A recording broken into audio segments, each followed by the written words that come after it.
today with our tech expert, Ryan Eldridge of Nerds on Call.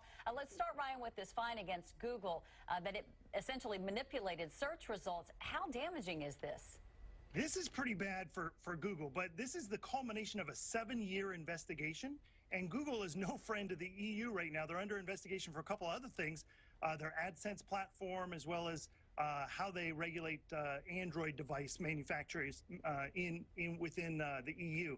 So the person who's in charge of the EU Regulation Commission is really going after Google with this one, with that record-breaking $2.7 billion fine. Google, of course, says they've done nothing wrong.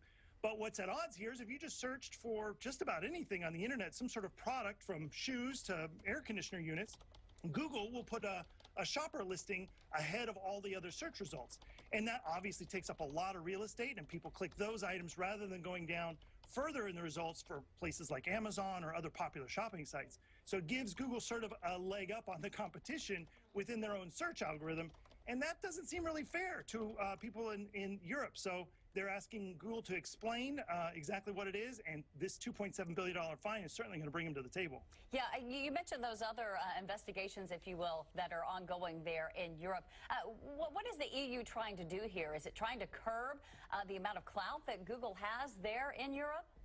Well, there's a lot of people that are thinking that the EU is really going after American companies disproportional to other global companies. For example, Uber is being considered regulated as a taxi service rather than a tech service. Apple got a $14.5 billion tax liability suit against them for kind of shirking Ireland tax laws, and several other huge tech corporations here in the States are being hit by these EU regulators. However, if you look at the EU filings, it turns out they're not actually targeting American companies disproportionately to anyone else. It's just, of course, we're more interested in it, so we're reporting on it more. Yeah. Ryan, let's talk now about that ransomware attack. What do we know about where it originated and just who might be behind it? Well, you know, we just got the internet cleaned up, you guys, and this is why we can't have nice things. So WannaCry was just a few weeks ago, and now a new virus is out called Petya. And here's the weird thing again, is it's being rumored this is part of the shadow broker dump that happened on WikiLeaks back in April. And this was the tools that the NSA was supposedly developing and using.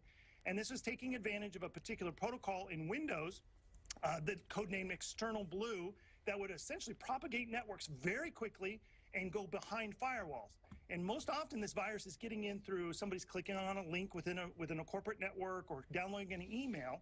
And then once that one computer gets infected, it quickly spreads throughout the rest of the network, turns them into gobbledygook, basically. It just encrypts all of the hard drives and then demands a ransom. However, here's kind of the interesting thing about it, is there's a Twitter account that is tracking all of the payments that are going to the Bitcoin account. And as of about 2 o'clock today, there were only about 29 payments. So there's only $7,500 total collected globally for this attack. So it doesn't seem to be super effective. But it could be kind of harrowing that maybe we're not paying up when these ransomware guys are attacking. Yeah, and perhaps this could lead to something else, more malicious, if you will. All right, Ryan, always appreciate chatting with you. Thank you so much. You're welcome.